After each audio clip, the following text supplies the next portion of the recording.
How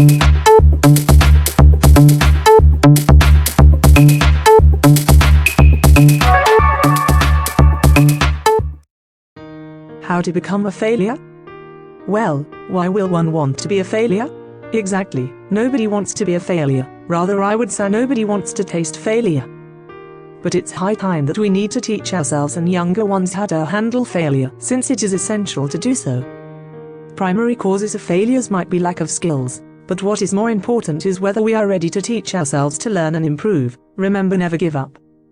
It might take a while to do so, but we'll definitely graph up at least from 1 to 2, considering previous knowledge. However, if there is a failure despite all the skills and efforts put in, it must be dealt even more significantly.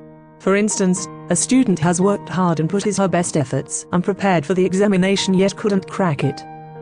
Consider another example, where an employee does all he or she should for the growth of the firm company, at the end of the day expecting a mere promotion, is no sooner disappointed with dull reasons. It's quite surprising with the fact that failure is the biggest reason behind any success or an achievement, yet nobody wishes to adapt it in the first place. Well, this is certain that no success is static either. So why not taste the failure in order to bring more success into our lives? There's a saying, success doesn't teach anything, failure does.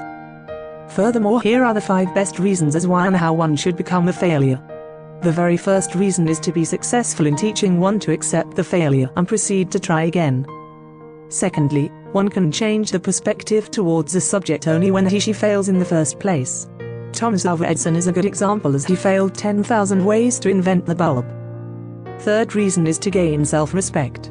I know it makes no sense when read from the surface.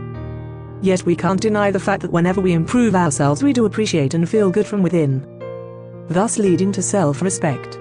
Let's say you are playing a game, just by reaching level 2 from level 1. If you could feel this, then imagine with all the real things out there. If success has neither a definition nor it is static, then what's the point in just hovering around it?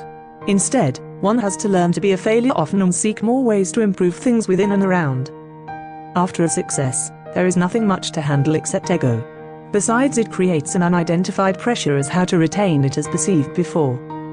On the other hand, failure teaches us to be modest enough to identify our mistakes and, most importantly, not repeat them, as we are aware of it already. Every time there is a failure, your chances of failure are reduced. This is because we are aware of all those little mistakes or modifications, each time it is changed, leading to near perfection and hence towards success. We should change this perspective of seeing failure essentially not to just remain as a failure, but to change the way things are dealt, thereby leading to obvious success. I say obvious success because I believe it should not just remain as a one-time success or achievement for anyone who wants to grow in all aspects. In this fast-growing world, let success not become an obstacle for our real-life learning process.